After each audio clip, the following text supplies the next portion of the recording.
出事，涉及命傷亡嘅話，都要報公安。不過，若果只係車輛損毀，都只係需要影低涉事車輛同埋現場情況，上傳照片俾保險公司審批。一般只係需要幾日就可以批出賠償。而澳門同埋香港嘅索償保險要求差唔多，無論有冇人命傷亡，都需要報警先至可以索償。三地汽車保險嘅索償額度分別都好大。若果咁啱喺大橋上面嘅粵港分界線撞咗車，保險又會點賠呢？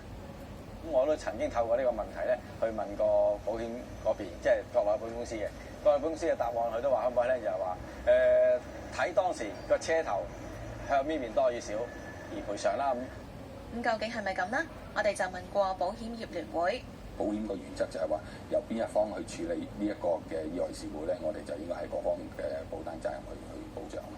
如果係嗰個意外係由內地嗰個公安去負責處理咗嗰個意外嘅話，咁佢就歸於係國內嗰個保單嘅給付啦。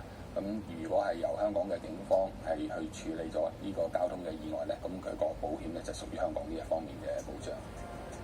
陳佩良提醒，除咗要為汽車買保險，唔好唔記得要幫自己買返份旅遊保險，增加保障。